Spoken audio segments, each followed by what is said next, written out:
The EP Podcast. Heard everywhere podcasts can be found, and always at theeppodcast.com.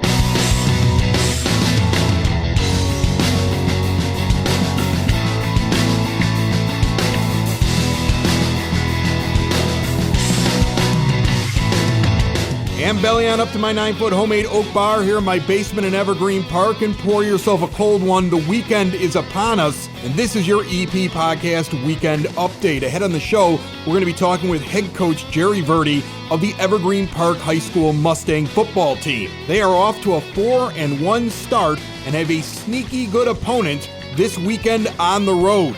There's also a very busy weekend here in Evergreen Park, and it is headlined by Oktoberfest starting at 2 p.m. on Saturday over at the Community Center in Circle Park, 3450 West 97th Street. We have the whole rundown for you and what the EP Podcast will be doing out there with our very own tent and a lot to give to you. And the entire show is brought to you by the First National Bank of Evergreen Park, who reminds you that it's never too early to start teaching your kids about money. Help your kids take a step toward a healthy financial future with a junior savers account from the First National Bank of Evergreen Park. Located over in that iconic building at 95th and Pulaski, stop in there. They are the friendliest people. They will help you get a junior savers account that will have children earning interest on every dollar they deposit so they can watch their money grow. Show your kids how rewarding saving can be and learn more.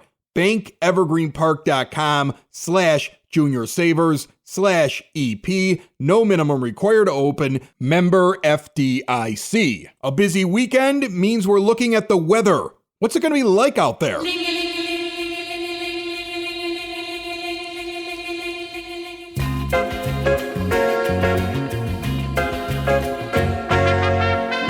So Friday, the 1st of October, 86 degrees is the high. Does not seem a lot like October, does it? And all kinds of sun. And there are thunderstorms coming on Sunday. In fact, they may be here on Saturday night. Hopefully, they wait until the end of Oktoberfest. 79 the high on Saturday with a chance of scattered thunderstorms late in the day or the evening, or hopefully after 9 o'clock when everything's cleared out over there at Circle Park. And then Sunday, thunderstorms and a high of 73. And then we get that fall weather, down to a high of only 69 on Monday, and the rain will continue likely into the morning on Monday as well. I have no fear though. Evergreen Park Oktoberfest is going to be a massive event, and you've got to get out there because it doesn't look like it's going to rain early in the day. Let's cross our fingers and hope that the system slows down that's on its way to this area. A beer garden with open outcry there, an art show, a kids tent, a corn maze and pony rides, a petting zoo, and touch a truck. That's when kids get to check out really cool trucks and cars like police cars, fire trucks, possibly an army vehicle, I hear. There's entertainment by Jeannie McQueenie and the EPRD Dancers, Caesar the DJ, Wild Daisy Band, and do not forget the Stein hoisting competition that yours truly will be hosting out there at Oktoberfest. There's all kinds of food. It's going to be a literal taste of Evergreen Park. It's free to attend at the Community Center and at Circle Park, 3450 West 97th Street, and the EP Podcast will be out there for the duration. It starts at 2 and goes until 9 p.m. Come by, check out our tent. We've got all kinds of free giveaways, and we've got some contests that we'll be having. Maybe you walk away with some cash or a valuable prize. Come see me and Hannah and whoever may be stopping by to jump on the EP Podcast as we record out there. We will see you on Saturday at Oktoberfest. Prost.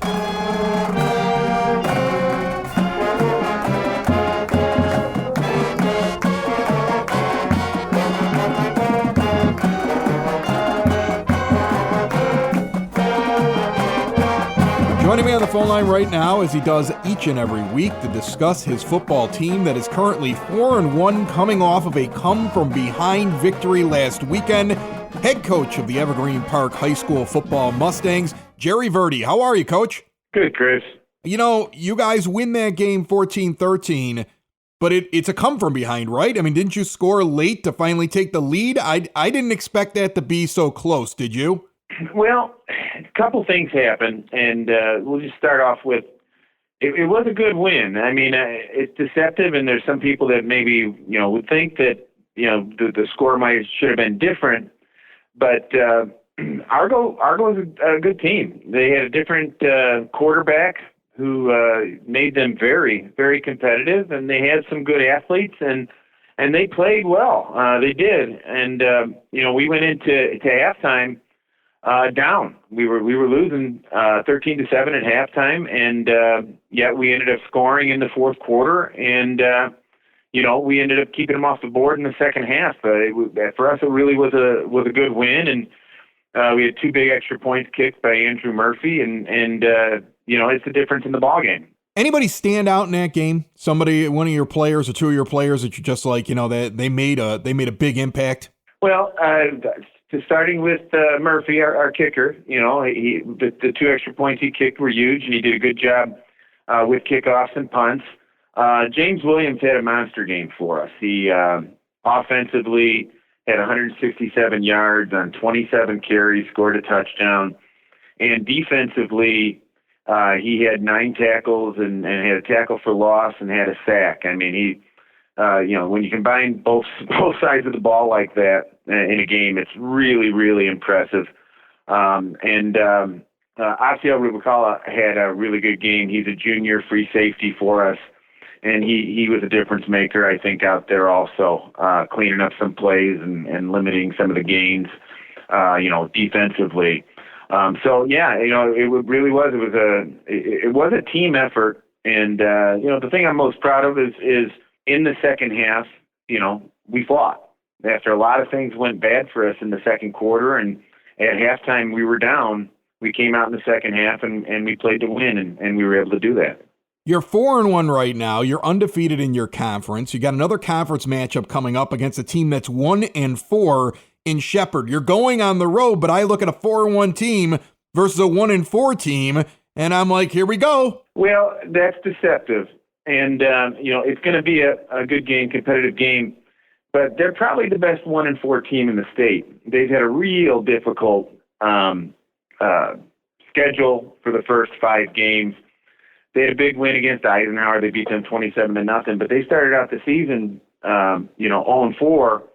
They lost to Lamont and Richards and Kankakee, and they were really good schools that they played against. Shepherd has some really good athletes. They've got size. They just ran into some opponents early on that are, some of the upper echelon opponents in the entire state. So it's a deceptive 1-4. We're excited for the game. It is our first road game, and that shouldn't affect us too much. But we're going to have to account for their speed and their size, something that we can do, but we're going to need to go on the road and play well. How do you approach a road game differently than a home game? What's the preparation like, getting the guys all there, making sure that their mind is on the game even though there's travel involved? Well, it's the word focus, and we use it all the time with high school football. The Friday of a game, Friday night lights, the players are with us from the end of school all the way up to kickoff, and we do a team meal, we do walkthroughs, there's taping, and there's a lot of different things that go on, before that ball gets kicked off at 7 o'clock. And the road game just adds that travel to it. We'll account for about 25 minutes just to get from here to Shepherd. They've got a brand new field. It just speeds up our schedule, after school. There's not quite as much downtime, which isn't a bad thing. But you got to be able to keep your focus, and make it a business trip. Why are we getting on these buses to go there? We're going there to play a football game. We're going there to win a football game, and that has to be the focus.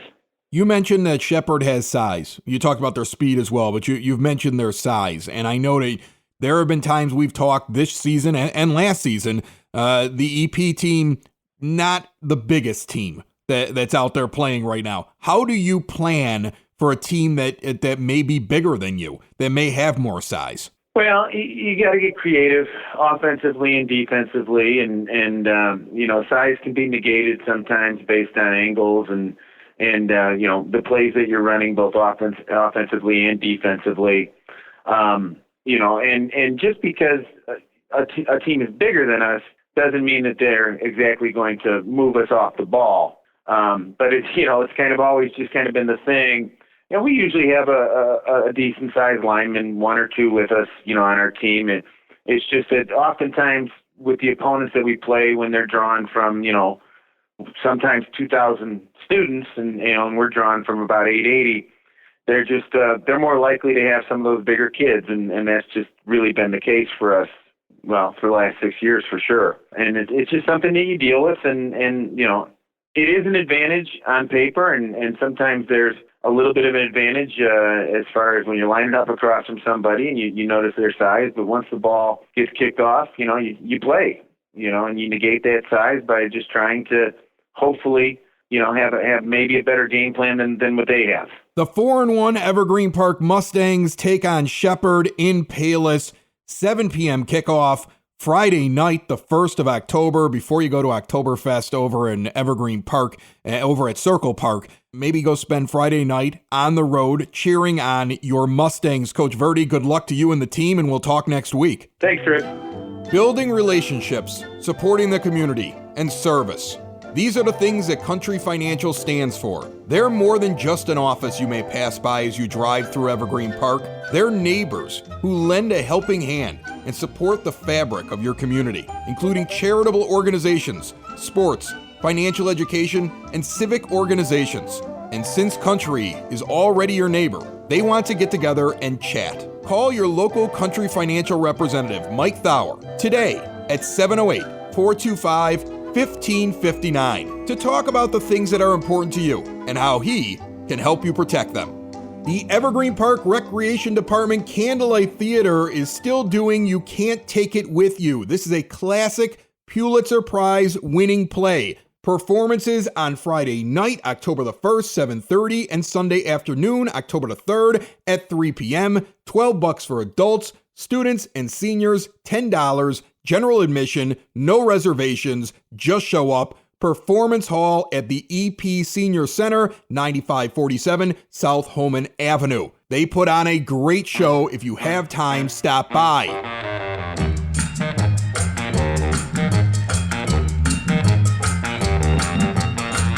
If you're more into film, the Evergreen Park Library is doing an event that kicked off on Thursday and runs through Saturday. EP Library is part of the Manhattan Short Film Fest, and they will be screening the 10 finalist films through Saturday at the library. They join over 500 venues worldwide, viewing and judging the work. Check it out, 10 a.m. until 12:30 p.m. on Friday and 1 to 2:30 p.m. on Saturday, 9400 South Troy. And as if there wasn't enough going on Saturday, the EP Fire Department is having their open house Saturday, October the 2nd. You could do this before you head over to Oktoberfest because it runs from 10 a.m. until 2 p.m. Oktoberfest starts at 2 p.m. An entire day planned for you right there. At the open house, you can pick up a free smoke alarm while supplies last. If you want to bring the kids by to check out the Firehouse, 9000 South Kedzie Avenue from 10 a.m. to 2 p.m. on Saturday.